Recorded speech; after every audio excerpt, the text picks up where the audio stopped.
First up, a News Channel 11 investigation last month revealed a Kingsport special education teacher was being investigated after possible child abuse allegations were reported to police and to the Department of Children's Services. That's where we begin News Channel 11 at 5. I'm Josh Smith. I'm Sarah Diamond. Michelle Carpenter is at the center of an ongoing investigation by DCS and the Kingsport Police Department Criminal Investigations Division.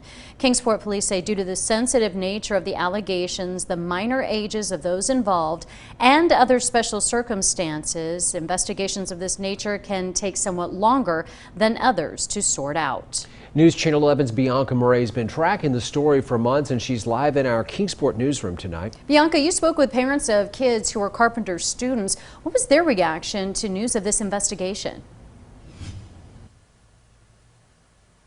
Well, some of them had no idea about the allegations until my story aired a month ago. Others were aware of the allegations, but they didn't know about the investigation. Now, all of them, however, had a very similar story to tell regarding their kids' interaction with Michelle Carpenter. I had no idea about any of this. That was the first time we actually saw any concrete, anything of what had happened in that year. And we're sitting there reading through it, and I'm like, that was my kid? That one was probably my kid too.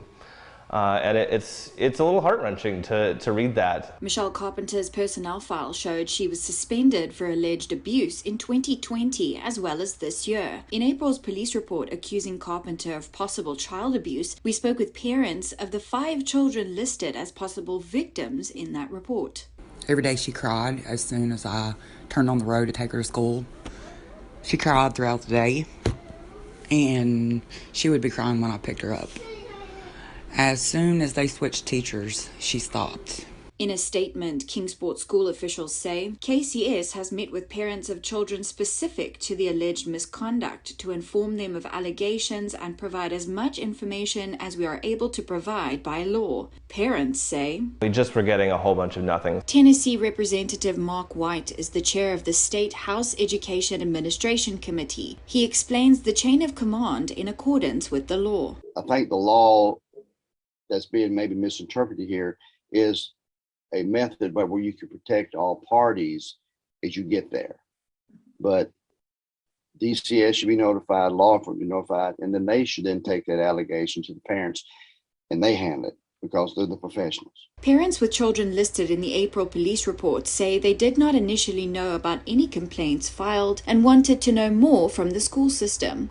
I mean, based on the way that this law worked in this case and how much more helpful it would have been to get at least some information on what actually happened in the classroom, even if they couldn't tell us anything else about what they were doing, just enough to know what decisions we needed to make as a parent. Did we need to take them to a psychologist? Do we need to do anything else to make sure that our child was happy and healthy? An April letter of suspension stated Carpenter called a student a jerk for ripping a book. We told him at the beginning of the year that he has a penchant for ripping up books. It's a phase he's in right now.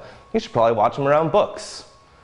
And so to see in that write-up that she grabbed him by his cheeks and called him a little jerk for ripping up a book, that's a lot to think about. In 2020, Carpenter was suspended for the first time, according to records from Kingsport City Schools. Taylor Daniels' daughter was a student at the time, unable to walk or talk due to a rare congenital disorder. They have cubbies at the class, and you send diapers and wipes and stuff like that.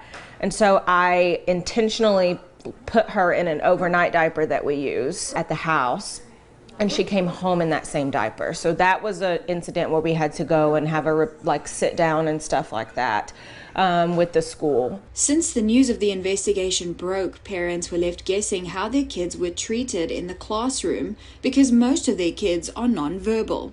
It terrifies me already to send my kid to school, and now I'm knowing that something could happen and they're not communicating with me. It just makes it so much harder to put all the pieces together of what could have happened in that classroom. And that's what makes it so hard, is when they don't give you any information, then you're left guessing, and then your imagination just runs into the worst possible directions of what could have happened in that classroom. Parents have been swapping stories to help fill in the gaps over the course of the investigation. People say there's 2 sides to every story, but she can't tell her side of the story, so. Well, The parents with kids listed on the police report filed in April tell me they've been briefly interviewed by the Kingsport police officer leading the investigation over the phone, but not in person. KPD says their policy is to conduct forensic interviews. DCS policy is to sometimes take the lead or leave it up to law enforcement to do those interviews. Parents say they've had no communication from DCS regarding this investigation. Live in Kingsport, Bianca Marais, News Channel 11. Bianca, thanks. And News Channel 11's attempts at contacting Carpenter and her attorneys have gone unanswered. Kingsport City Schools confirmed that she is an active employee with the school system. You can read Bianca's full report on our website, WJHL.com.